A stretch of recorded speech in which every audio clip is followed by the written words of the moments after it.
'Twas the night after Christmas when all through the house every soul was abed, as still as a mouse. Those stockings, so lately St. Nicholas's care, were emptied of all that was eatable there. The darlings had duly been tucked in their beds with very full stomachs and pain in their heads. I was dozing away in my new cotton cap, and Nancy was rather far gone in a nap. When out in the nursery arose such a clatter, I sprang from my sleep crying, "What is the matter?" I rushed to each bedside, still half in a doze, tore open the curtains and threw down the clothes, while the light of the taper served clearly to show the piteous plight of those objects below. For what to the fond father's eyes should appear but each pale face of each sick little dear, each pet having crammed itself full as a tick, I knew in a moment, now felt like old Nick. Their pulses were rapid, their breathings the same. What the stomachs rejected, I'll mention by name. Now turkey, now stuffing, plum pudding, of course, now custards, now comfits, now cranberry sauce. Before outraged nature, each went to the wall. Aye, lollipops, flapdoodle, great things and small. As from throes epigastric indigestibles fly, so figs, nuts, and raisins, jam, jelly, and pie.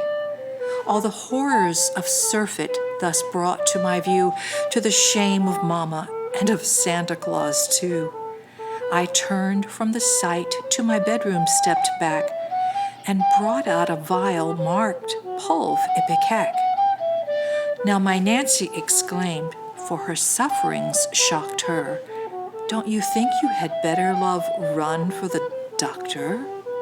I ran and was scarcely back under the roof when I heard the sharp clatter of old Jallop's hoof. I might say I had hardly had time to turn round when a doctor came into the room with a bound. He was spattered with mud from his head to his boots, and his clothes he had on seemed the drollest of suits. In his haste he put all awry on his back, and he looked like John Falstaff, half fuddled with sack. His eyes, how they twinkled! Had the doctor got merry? His cheeks looked like port, and his breath smelt of sherry. He hadn't been shaved, so to baffle the breeze, the beard on his chin served as a chevaux de frise.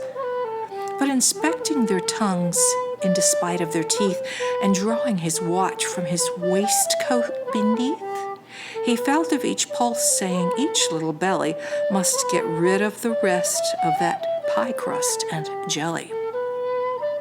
I gazed on each chubby, plump, sick little elf, and groaned when he said it in spite of myself.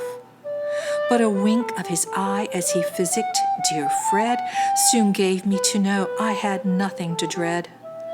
He didn't prescribe, but went straightway to work and dosed all the rest, gave his trousers a jerk, and adding directions while blowing his nose, he buttoned his coat, from his chair he arose, then jumped in his gig, gave old Jalop a whistle, and Jalop dashed off as if pricked by a thistle.